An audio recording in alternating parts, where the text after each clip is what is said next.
Hello বন্ধুরা, miss night অ্যান্ডের episode 10কে নিয়ে ফিরে এলাম। এই ড্রামার বাকি ভিডিওগুলোর লিঙ্ক তোমরা ডিসক্রিপশন বক্সে পেয়ে যাবে। আর আমার এক্সপ্লেনেশন ভালো লাগলে চ্যানেলটিকে সাবস্ক্রাইব করে লাইক কমেন্ট শেয়ার করে দিও।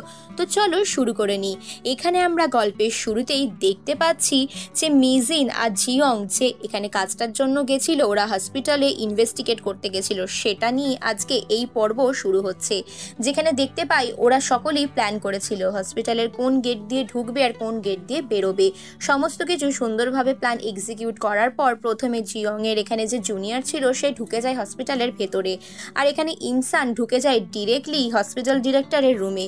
চিয়লগা যখন রুমের ভেতর ছিল না তখন ও লুকিয়ে ঢুকে যায়, কিন্তু জিয়ং এর যে জুনিয়র ছিল সে কোনোভাবেই ঘরের ভেতর ঢুকতে পারে না। চিয়লগা এখানে অন্য রুমে সার্চ করে, আরেকদিকে জিয়ংকে দেখি যে অন্য রুমে সার্চ করে। এরা সকলেই আলাদাভাবে রুমে সার্চ করতে থাকে যে এখানে কোনো সন্দেহভাজন জিনিস পেলে সেগুলোর ছবি তুলে নেবো বা দেখবো। জিয়ং দেখতে পায় এখানে হসপিটালের ফ্রিজের মধ্যে প্রচুর স্যাম্পেল রাখা রয়েছে, ব্লাড স্যাম্পেল, আরও অনেক স্যাম্পেল রয়েছে। এদিকে চিয়লগা রুমের ভেতর ঢোকার পর বুঝতে পারে ওর রুমে কেউ একটা ঢুকেছে। ঠিক তখনই ইমসানের ব্লাড টেস্টের রিপোর্টটা আসে, যে রিপোর্টে দুটো রিপোর্ট বেরোয়, একটাতে এ পজিটিভ আর একটাতে ও পজিটিভ। এটা দেখে চিয়লগা ভাবে, ইমসান তুমি আসলে কি তাহলে, এটা আমাকে জানতেই হচ্ছে। তার পরের সিনে জিয়ংয়ের জুনিয়রকে দেখি, সে এখানে যে ড্রাগ অফিস ছিল সেই ওষুধের দোকানে ঢুকে গিয়ে দেখতে পায় সন্দেহভাজন একটা ওষুধ, যার ছবি তুলেও ছুটে ওখান থেকে পালিয়ে যায়। আর ওখানকার যে নার্স ছিল সে ভুলবশত দরজাটা বন্ধ করে দিয়ে চলে যায়। বাইরে থেকে ইমসান সবটাই দেখতে পাচ্ছিল যে ভেতরে জিয়ংয়ের জুনিয়র এখানে আটকে গেছে, কিন্তু ও কোনোভাবেই দরজা খুলতে পারে না। যতবার এখানে নার্সটা দরজা খোলে আর বেরোয় ততবারই নিজের আই কার্ডের মাধ্যমেও দরজা খোলে আর আই কার্ডের মাধ্যমে দরজাটা লক করে দেয়, যার ফলে এখানেও ভেতরে ফেসে যায়। ইমসান কোনো উপায় না পেয়ে নার্সটাকে মারধর করে এখানে আই কার্ডটাকে চুরি করে ওখান থেকে ওরা পালিয়ে যায়। মোটামুটি যেটুকু তথ্য ওদের এখানে সংগ্রহ করার দরকার ছিল সেটুকু ওরা সংগ্রহ করে নেয়। জিয়ং বলে, তোমাদের কোনো বিপদ হয়নি তো? ইমসান এখানে সবটা খুলে বলতে পারে না যে এখানে ওরই ব্লাড টেস্টের দুটো স্যাম্পেল বেরিয়েছে, কারণ এই মুহূর্তে প্রসিকিউটর জিয়ং সব সত্যিটা তো জানে না, ওর আসল সত্যিটা অ্যাকচুয়ালি এখানে একমাত্র কোয়ানই জানে। পরের দিন অফিসে যাওয়ার পর এইখানে হসপিটাল ডিরেক্টর চিয়লগাকে খুঁজতে থাকে। পেছন থেকে কোওয়ার্কার ওকে হয়ে এসে বলে, তুমি ছেলেদের ড্রেসিং রুমের সামনে কি খুঁজছো? এখানে ইমসান বলে, না সেরকম কিছু নয়। ওকে জিজ্ঞেস করলেও বলে, তোমাদের মধ্যে কি কিছু চলছে? ও কথাটা ইগনোর করে চলে যায়। ইমসান বলে, এখানে ডিরেক্টর আজকে অফিসে আসেনি, আবারও ছুটি নিয়েছে বলছে, ব্যাপারটা কি? আর এরপর প্রসিকিউটর জিয়ংরা আলোচনা করতে থাকে যে আমাদেরকে যেভাবেই হোক ইনভেস্টিগেশনের জন্য চার্জশিট বের করতেই হবে। তারপরের সিনে ওরা এখানে এটা নিয়েই কথা বলতে থাকে। এদিকে ডিরেক্টর বুঝতে পারে যে ওর স্যাম্পেল সংগ্রহ করেছে ইমসান, তাই ও মনে মনে ঠাউর করে না ইমসানের এবারও চরম ক্ষতি করেই ছাড়বে। তারপরে সিনে আমরা মিজিনকে দেখি, ও এখানে বেস্ট ফ্রেন্ড গায়ং এর সাথে গল্প করছে। গায়ং এখানে মিজিনকে জিজ্ঞেস করে, তুই কি এখনো প্রসিকিউটরকে ইগনোর করছিস? তারপরে সিনে ইমসানকে দেখি, এখানে ওরা একসাথে কোল্ড কফি খাচ্ছিল। কোয়ান জিজ্ঞেস করে যে তোমাকে দেখে মনে হচ্ছে তুমি অনেক হেক্টিক টাইমের মধ্যে দিয়ে যাচ্ছ, কাজটা ছেড়ে দিচ্ছ না কেন? তারপরের সিনে এখানে দেখি, এখানে গায়ং যখন সোশ্যাল মিডিয়ায় বিড়ালটার ব্যাপারে পোস্ট করে সেখানে কোয়ান এখানে কমেন্ট করে, আর কোয়ানের কমেন্ট দেখে এখানে ওর যত সমস্ত ফ্যানেরা ছিল সকলে রিপ্লাই দেয়। কোয়ানের জন্য একজন মেয়ে এই মুহূর্তে বিড়ালটার একটা ঠিকানা পাঠায়। কোয়ান এখানে ইমসানের সঙ্গে যেতে চাইলে ও যেতে বারণ করে, কিন্তু ওর যে ফ্যান মেয়েটা ছিল সে প্রচণ্ড রেগে যায়। ইমসানকে বলে, আমি তো কোনো বিড়ালের খোঁজ পাইনি, আমি এখানে কোয়ানের সাথে দেখা করতে এসেছি। ইমসান রেগে গেলে ইমসানকে টাকাটা ছুঁড়ে দেয়। ইমসানের পর বিরক্ত হয়ে ওই স্থান ত্যাগ করে। তারপরের সিনে গায়ংকে দেখি, ওইখানে প্রসিকিউটর জিয়ংকে দেখতে পায়, ওর সাথে কথা বলার কথা ভাবে। এখানে তার আগে ফ্ল্যাশব্যাকে দেখানো হয় মিজিনকেও বলছিল যে আমি একবার হলো তোমার হেল্প করব, সেটাই ও এই মুহূর্তে করে। প্রসিকিউটর জিয়ং এর বাড়িতে চলে যায়। প্রসিকিউটর জিয়ংকে বলে, আমার সাথে তোমার মিজিনের ব্যাপারে কিছু আলোচনা আছে।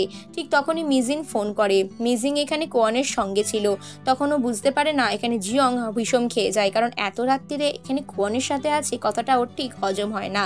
তারপরে গাইয়ং বলে, সেদিন যে তোমাদের দুজনের কিস হয়েছিল সেটাও অ্যাকচুয়ালি ইচ্ছা করে করেনি, ও যখনই কোনো ড্রিঙ্ক করে ফেলে ও একটা কুকুরের মতন হয়ে যায়, মানে ছোট্ট পাপির মতো হয়ে যায়, যাকে যখনই সামনে পায় কিস করে নেয়। কিন্তু প্রসিকিউটর জিয়ং এর মাথায় অন্য কিছু চলছিল। ও এখানে লোকেশন ট্র্যাক করার কথা ভাবে যে মিজিন এই মুহূর্তে কোথায় আছে, কোয়ানের সাথে এত রাত্রিরেও কী বা করছে। এদিকে কোয়ান অবাক চোখে মিজিনকে দেখতে থাকে। ঠিক তখনই প্রসিকিউটর জিয়ং এর ফোন আসে। ফোনটা এখানে কোয়ান রিসিভ করে। তখন ওখানে জিয়ং জিজ্ঞেস করলে কোয়ান বলে, এখানে এত রাত্রিরে কি হচ্ছে বুঝতে পারছো না, দুজন অ্যাডাল্ট ছেলেমেয়ের মধ্যে।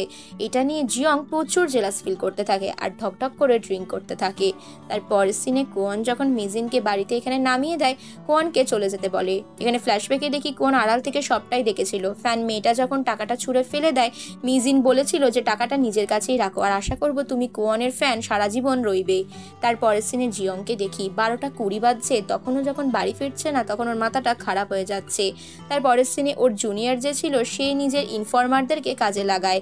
তারপরে ওরা বুঝতে পারে যে এখানে একমাত্র যে ড্রাগ ডিলার ছিল তাকেই এখানে মেনলি এখানে ফাঁসাতে হবে। জিজ্ঞেস করতে হবে যে ও এখানে বিশেষ কোনো তথ্য দিতে পারবে কিনা। যে ছেলেটাকে ওরা অ্যারেস্ট করেছিল ড্রাগ ডিলিংয়ের জন্য তাকে ধরে নিয়ে আসে, তাকে টোপ ফেলে যে তোমাকে আমরা প্রাণে বাঁচিয়ে দেবো, কিন্তু আসো ড্রাগ ডিলিংয়ের জন্য তুমি কার সাথে লিঙ্ক আপ করেছিলে সেটা সূত্র আমাদেরকে বলে দাও, তাহলে তুমিও বেঁচে যাবে। তো ছেলেটা বলে দেওয়ার পরও প্রসিকিউটর বলে আমি গ্যারান্টি দিতে পারছি না। তারপরের সিনে ওইখানে ওর জুনিয়রকে নিয়ে চলে যায়। ওরা আজকে একটা পাহাড়ে যাচ্ছে, যে পাহাড়ের ওপরে সাধারণত কিছু তথ্য ওরা পেলেও পেতে পারে, যেখানে কিছু রহস্য তো রয়েছে। এখানে ইমসান যাওয়ার পর ইমসান খুব সহজেই বলে আমি পাহাড় চড়ে নিচ্ছি, তোমরাও চড়ো, কিন্তু প্রসিকিউটর জিয়ং প্রচণ্ড ভয় পেয়ে যায়। ওর জুনিয়র তো চড়েই না, অনেক কষ্টে জিয়ং ওপরে ওঠে। ইমসান তার আগে তরতরিয়ে উঠে যায়। ও এখানে হেল্প করার জন্য একজন প্রকৃতি বিশেষজ্ঞকে ডেকেছিল। সেই লোকটা একটু অদ্ভুত ধরনের ছিল, একটুখানি আজব, যাকে দেখে জিয়ং ভয় পেয়ে যায়। এরপর ও চারিদিকটা ওরা জঙ্গলগুলো ঘুরে দেখে। এখানে ইমসানকে জিজ্ঞেস করে তুমি শিওর এখানে কিছু পাওয়া যাবে? ইমসান বলে যে হ্যাঁ, আমার মনে হচ্ছে কিছু রহস্য তো এখানে রয়েছে। এরপর ওরা কিছু বোঝার আগেই মাটি খুঁড়তে সকলে মিলেই শুরু করে। হঠাৎ করে যে প্রকৃতি বিশেষজ্ঞ ছিল সে কিছু জড়িবুটি দিয়ে বলে তোমরা এটা খাও, তাহলে গায়ে এনার্জি পাবে। আর তারপর ইমসান একটা গর্ত থেকে কিছু প্যাকেট খুঁজে পায়, যেখানে কিছু রহস্যজনক ওষুধের প্যাকেট লুকিয়ে রাখা হয়েছিল। এরপর ইমসান পাহাড় থেকে ঝাঁপ দিয়ে নেমে গেল। জিয়ং অনেক কষ্ট করে নামে। পরের সিনে ওরা কোয়ানের ইন্টারভিউটা দেখতে পায়। প্রসিকিউটর জিয়ংয়ের যে জুনিয়র সে ভাবে যে এখানে কোয়ানের সাথে বয়স্ক ইমসানের রিলেশন রয়েছে, তাই জন্য কোয়ানকে ভুল ভাবতে থাকে। কোয়ানের রিপ্লাইটা ওরা দেখতে পায়, যেটা কমেন্ট বক্সের মধ্যে ছিল। এদিকে কোয়ান দরজার বাইরে লুকিয়ে লুকিয়ে দেখে ও ইমসানকে ইশারায় ডাকে। ইমসানকে অনেক ওষুধপত্র, অনেক কিছু কেয়ার করার মতন জিনিস কিনে দেয়। এগুলো দেখে জিয়ংয়ের যে জুনিয়র ছিল সে ভুল ভাবতে থাকে। কোয়ান ডান্স করতে করতে এলে ওকে ডাকে, বলে তোমার সাথে আমার কিছু জরুরি কথা আছে, এক্ষুনি এসো। কোয়ান যখন ওর সঙ্গে যায় ওকে একটা বারে নিয়ে যায়। সেখানে গিয়ে ওরা দুজনে মিলে অনেক ড্রিঙ্ক করতে থাকে। কোয়ানের তো চারপাশে ফ্যানেরা ওর জন্য পাগল হয়ে যাচ্ছিল, কিন্তু প্রসিকিউটর জিয়ংয়ের জুনিয়র ভুলভাল বকতে থাকে যে তুমি যেটা করছো ঠিক নয়, তুমি নিজে ঘুমিয়ে পড়ো, কিন্তু নিজেরই নেশা হয়ে যায় আর ওখানে কথা বলার মতন সিচুয়েশনে থাকে না। তারপরে আমরা প্রসিকিউটর জিয়ংকে দেখি। প্রসিকিউটর জিয়ংকে ফোন করার কথাই কোয়ান শেষমেশ ভাবে, তাই জন্য ফোনের লক খোলার প্রথমে তো চেষ্টা করে, কিন্তু এখানে ওর ঘুম না ভাঙলে ও এখানে জিয়ংকে ফোন করে ডাকে। জিয়ং এসে অবাক হয়ে যায় ওর জুনিয়রের এরকম অবস্থা কেন, আর ও কোয়ানের সাথেই বা কেন। এদিকে ফ্যানেরা বাইরে চিৎকার করতে থাকে কোয়ানের জন্য। জিয়ং কোয়ানকে ওদের সঙ্গে যেতে বলে তোমারও এখানে থাকাটা ঠিক হবে না। কোয়ানের ইচ্ছা না থাকলে ওদের দুজনের সাথে ওকেও গাড়িতে চড়ে বসতে হয়। এদিকে ফ্যানেরা চারিদিকে চিৎকার করতে থাকে। দুজনে গাড়ি করে যাওয়ার সময় এখানে প্রসিকিউটর জিয়ং কোয়ানকে জিজ্ঞেস করে তোমার একটা সত্যি কথা বলো তো, তোমার সাথে মিজিনের কি রিলেশন? তখন কোয়ান বলে দুজন অ্যাডাল্টে যেরকমটা থাকতে পারে। এই কথাটাই বাড়ি যাওয়ার পরও প্রসিকিউটর জিয়ং এর মাথায় বারবার ঘুরতে থাকে। মন তো চায় ও মিজিনকে কল করে, কিন্তু মিজিনকে ফোন করে না। মিজিনেরও মুডটা অফ। সেদিনের ঘটনাটা ওরও বারবার মনে পড়তে থাকে। সেদিন এম্বারেস ফিল হয় কারণ ও নিজে যেচে কিস করতে গেছিল আগে থেকে, যেটার জন্য ওরও ভেতরে একটা ভয়। ওভাবে যাকে যা হবে দেখা যাবে, এরকমটা ভেবে দুজনের মনের মধ্যেই একটা ইতস্তত ভাব বা একটা অস্বস্তি চলতেই থাকে। জিয়ং এখানে বহুবার ভাবে যে ও ইমজানকে ফোন করে সমস্ত সত্যিটা বলে দিক যে ওর মনের ফিলিংসটা কি। পরের দিন সকালে ঘুম ভেঙে ওর জুনিয়র বলে আমি এখানে কি করে এলাম? এরপর বলে তুমি অনেক ড্রিঙ্ক করেছিলে। তারপর দুজনে একসাথে কাজে চলে যায়। দুজনে কাজে যাওয়ার পর ওখানে রুমের ভেতর ঢোকে, যেখানে ইমসান কিছু স্যাম্পেল বের করে। ডিএনএ টেস্টে এখানে ডিরেক্টর ফেঁসে যায়। ডিরেক্টরের জন্য এখানে ওরা চার্জশিট বের করবে। এদিকে কোন লেটারটা পায়, যে লেটারটার মেইন উদ্দেশ্য ছিল ইমসানকে ঘিরে। ইমসানকে এখানে ঠান্ডা গলায় হয়তো শাসানো হচ্ছিল। তার পরের সিনে আমরা এখানে মিজিনকে দেখি। ও এখানে বিড়ালের ছবিটা দেখতে দেখতে যাচ্ছিল। জিয়ং এখানে মিজিনের সাথে দেখা করতে আসে, মিজিনকে জিজ্ঞেস করে যে তুমি আমাকে এভাবে এড়িয়ে যাচ্ছ কেন, ইভেন আমার ফোনও রিসিভ করছো না, ফোন সুইচ অফ করে রাখছো। তখন ওর এখানে গাইয়ংয়ের বলা কথাটা মনে পড়ে যায় যে ড্রিঙ্ক করলে ও একজন পাপির মতন হয়ে যায়। সেটাও বলতে থাকে যে আমি তোমার সত্যিটা জানি, তো তোমার এটার জন্য এম্বারেস ফিল করার কিছু নেই। কিন্তু মিজিন রেগে চলে যায়। আসল বিষয়টা তো কিছুতেই এখানে প্রসিকিউটর জিয়ং বুঝতেই চাইছে না। ও মনে মনে ভাবে এখানে এম্বারেস ফিল করার কি আছে, আমি তো যেটা করেছিলাম নিজের কাজের দায়িত্বটা আমি নিতে চাইছি, কিন্তু বুঝতে চাইছে না। তারপরে সিনে আমরা দেখি কোয়ান এখানে হঠাৎ করে মিজিনের সাথে দেখা করতে আসে।